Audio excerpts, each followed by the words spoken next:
paradox that Hindu pluralism is being enforced by a monistic imposition of a small group of, you might call them Hindu radicals, which is also weakening us. I don't know if I'm making any sense to you. So these are the paradoxes of our situation. But just to complete my earlier point, so when the colonial powers departed, can you imagine if India had remained united? We would have been the largest country in the world, population-wise. We are actually today. We are ashamed to admit it, but I think our population has crossed China's. But if we had been united, can you imagine you put the GDPs of India, Pakistan, Bangladesh together? Sri Lanka was also part of India. A little while back, Burma was. We would be a superpower in the world. So when they left, they ensured that we are divided, and we are still divided. We are still fighting it out. Because they unleashed this genie of religious nationalism or Islamism, partly, call it what you will, radicalism, and we have a war going on our western frontier. You know that.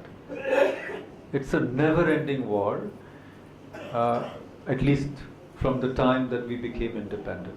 So a weak India benefits a lot of people. In the neighborhood, China is in our neighborhood, it benefits China. That's why China has been supporting, directly or indirectly, Maoism in India. We all know the corridors through which weaponry comes. When a mine goes up or there's an AK-47 or 57 in the jungles of Bastar, how does that sophisticated weapon reach a remote place like that? There must be a huge network, isn't it? So it benefits people in our neighborhood. It also benefits global capital to have a weak India which they can manipulate, bribe their way. So you must understand whom a strong India threatens, right?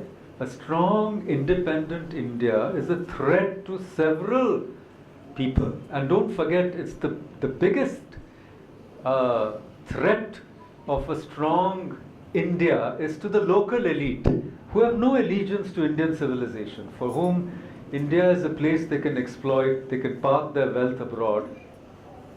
You see, you call them the Lutyens, the elite, or whoever you call them. But there's always been this elite in India who has ruled us without any commitment to our civilization, our culture, and to the land, to the poorest of the poor of this land, whom they prefer to keep poor, so that it's easy to manipulate them and keep them divided and keep them fighting. And that's why today I might be saying things which are hurtful to some people. But we must face up to these facts, because these are things we should think about. Like we must think about this very state of Tamil Nadu. Who planted a divisive and separatist Dravidian ideology in this part of India? Who was responsible? Yes? And you will find there that there was a very well thought out plan by European Orientalists, you see, who created this idea or ideology. You know Robert Caldwell, for example. You know, they were proponents of this race theory, Dravidianism, and then many of them were missionaries. I was a visiting professor at a very famous German university called the University of Tübingen, the Karl Eberhard University of Tübingen. You may not know this, but this university has one of the largest collections of Ayurveda, which was taken from Kerala and Tamil Nadu in the 19th century. And I was surprised to find that one of the great German writers, Hermann Hesse, whom I admired, we all read Siddhartha, and he was a very gifted man, Steppenwolf, Siddhartha, a very great writer. He worked in a bookshop in Tübingen. If you go to Tübingen, you can see the bookshop he was working in. And his grandfather was a very important Basel church missionary. It was a United Basel Mission in Switzerland. It was a church of United Protestants. His name was Hermann Gundert. He came to Kerala And then Reverend Kittle, Ferdinand Kittle, he worked in Karnataka. You know all this, I suppose. Rudolf von Roth was a very famous Orientalist. He was from, so all of these came from a Protestant seminary, located in Tübingen. And I studied in Bishop Cotton Boys' School, Bangalore. And one of the houses was called Pope House, named after G.U. Pope, who translated the Tirukkural. Now these are great people, but they started this Dravidian movement. This is my point, which drove out a lot of Brahmins from Tamil Nadu. You know this, yes? Villages got emptied of, because it was anti-Brahmanism. Ayoti Das, Periyar, Ramaswamy Naikar, all of this. It's all very well documented. The intermediate castes rose up, which was good. I'm a real Democrat and I don't believe in that old style Brahmanism at all. I must make it clear. But at the same time, it was a very illiberal movement and it was very negative and it divided us. But more seriously, it created the ground for conversion. This is the point I'm trying to make. Because when you attack the Vedas, when you attack Indian culture, when you attack Hinduism, then people lose their faith in those traditions. The piety is lost, the Shraddha is lost, the sense of respect is lost. And so the common masses become ripe for conversion. So please understand how these things have been engineered. They are not innocent. And of course, our great Marxists, they have played a very big role. Not only EMS Nambudripad, who himself was a Nambudri. These are the paradoxes of, most of the great communist leaders, or many of them, Dange, Ranadive, they were all Brahmins. Certainly they were mostly upper caste. You go into the Communist Party of India, Marxist, even today Sitaram Yechuri, somebody told me, is a descendant of the Shankaracharya.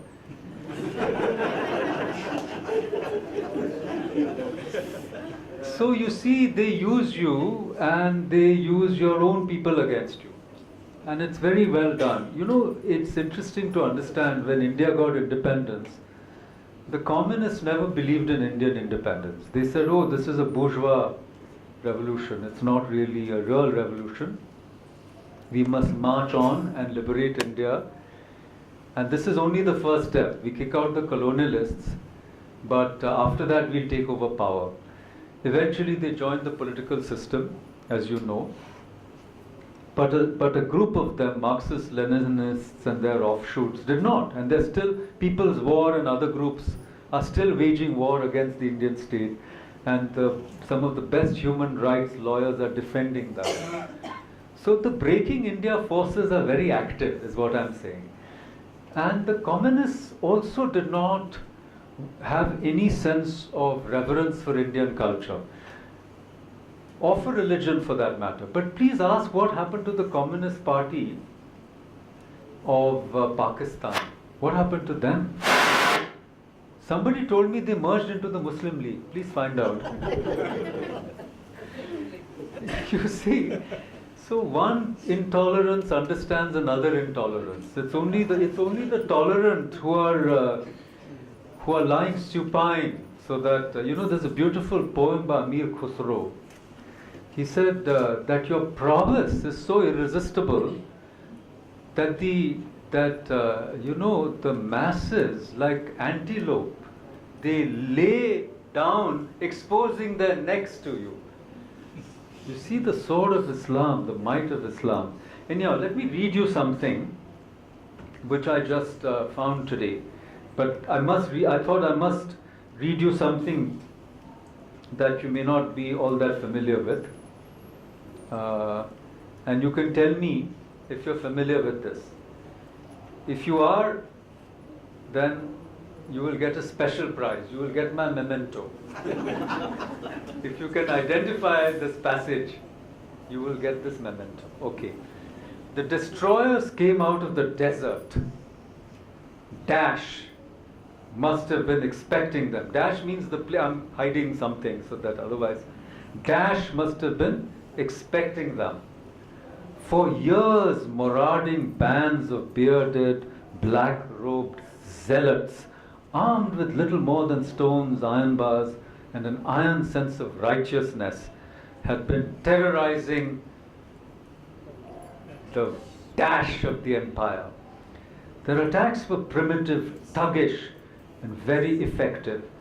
These men moved in packs, later in swarms of as many as 500, and when they descended, utter destruction followed. Their targets with the temples and their attacks could be astonishingly swift. Great stone columns that had stood for centuries collapsed in an afternoon. Statues that had stood for half a millennium had their faces mutilated in a moment. Temples that had seen the rise of Dash Empire fell in a single day. This violent work, but it was by no means solemn. The zealots roared with laughter as they smashed the evil, idolatrous statues. The faithful jeered as they tore down temples, stripped roofs. Chants appeared, immortalizing these glorious moments. But zealotry rarely makes for good poetry. Okay, please identify, reference to context. Can you do it? A very good guess, but wrong. Mughal Empire, again a good guess.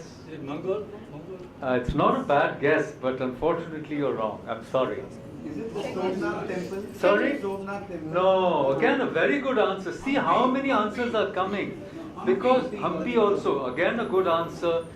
But you see, this seems to be a familiar pattern, right? Yeah? That was the point I was trying to illustrate. This is Athens. This is Athens? Not bad. You're coming very close. What's your name, sir? Armenia. Who answered Athens? Please tell us your name. I'm David. Thank you, David. You're pretty close. Armenian. But you can really have my, because you are the closest. You're the closest, David. You can have my memento if you like. But the answer is not 100% right. One more, last chance. Constantinople. Sorry, Constantinople. Again, a very good answer, but not right. Huns, no. Armenia. Who? Armenians, wrong. Yeah? Portuguese, wrong. Alexander, wrong. Anyhow. Genghis Khan. Genghis Khan. No, somebody said Mongols already. But you see, Alexander didn't destroy, you see, anyhow. But I will tell you the book, I will tell you now, please read it. It's called The Darkening Age, The Christian Destruction of the Classical World. Please read this book. In 2017 it came out, and the author is Catherine Nixie. It's a very readable book. New York Times had a review. I tweeted that review also, by the way. So those who follow me on Twitter would have known the answer. But you see, the pattern sounds very familiar. What I'm trying to say, and David, I tell you, you can have my thing, honestly. What I'm trying to say is something very simple. You see, how was the classical world destroyed? This is the point that I wanted to raise. You see, the classical world was first destroyed by Christians, which we don't know. Because the Christians, initial Christians were victims, you see. They were meek and they were persecuted by the Romans. You know all the story, right? But when Roman got Christianized after Constantine, this is after Constantine. So this place is Palmyra, by the way, and the date is about 4th century.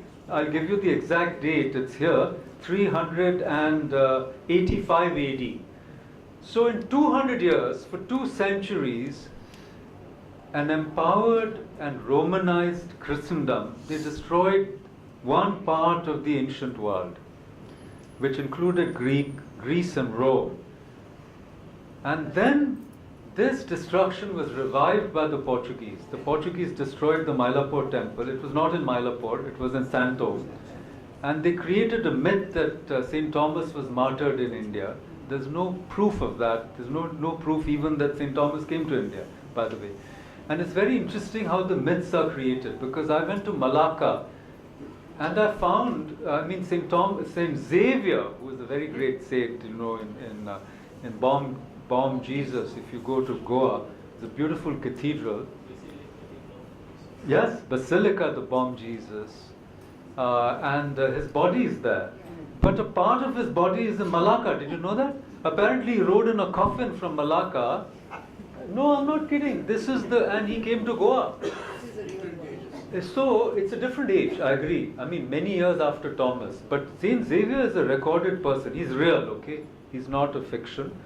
And as is Ignatius Loyola. I went to the cave in which Ignatius Loyola had a vision of. It's in Manresa, in Spain. It's not far from Barcelona. I can tell you about that story. It's a very moving story. Anyhow, but 200 years they destroyed the ancient world, and then you see when they pushed out the Moors, you see the Portuguese, the Iberians, you see they fought and fought and fought and fought, and they pushed out, and Granada, the last one to fall was Granada. They started with Cordoba, they won back the entire Iberian Peninsula, and the people were given an option. You convert back to Catholicism or you die. So all these people who had become Muslims converted back, and the Jews were pushed out. But the Iberians then, that is the Spanish and the Portuguese, they started colonizing the world. And when they went to South America, they destroyed all the civilizations there. This is the point. When they came to India and other parts, they started destroying. Goa had an inquisition which was as bad as the inquisition in Europe. So please understand what I'm saying. The classical world was destroyed first by the Christians and then, of course, by the Muslims. Because you recognize the Muslim part. Because wherever they went, they destroyed icons. Now, if you look at the three great Abrahamic faiths, the Jewish people, the ancient Hebrews, were possibly iconophobic. They didn't like icons. You read your Bible, look at what happened. Moses goes up to the hill, and then his people start worshipping the golden calf and so forth. And he curses them, you see, and God opens up the earth, this pestilence. It's a very violent God. The Hebraic God is a very jealous and violent God. We can go into that later in the Q&A. But they were not iconoclasts. That's my point. They were iconophobic, but they were not iconoclasts. Why?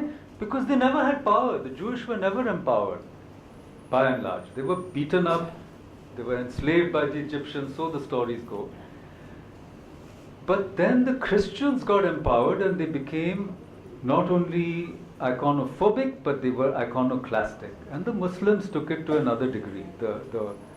Because it was very lucrative. You see, when they came to India, they found easy pickings. The Buddhist viharas were very rich because there were hospices. There were no five-star hotels then. So the caravans, the silk routes would get refuge in these Buddhist viharas. They were very wealthy and they destroyed them. And also the temples. You loot one temple, you got so much money because all the jewelry is there. You go to Padmanabha Swami temple, beneath it, 20,000 crores is there. I'm sure the government is waiting to lay its hands on it. Today's paper says 500 crore taken from Shri. See that? So you see, these, even today, as soon as a Hindu shrine becomes lucrative, the government wants to take it over. Who started this? The Muslims did it. The Muslim rulers openly looted. They had theological sanction. And our great British rulers, they did it more subtly.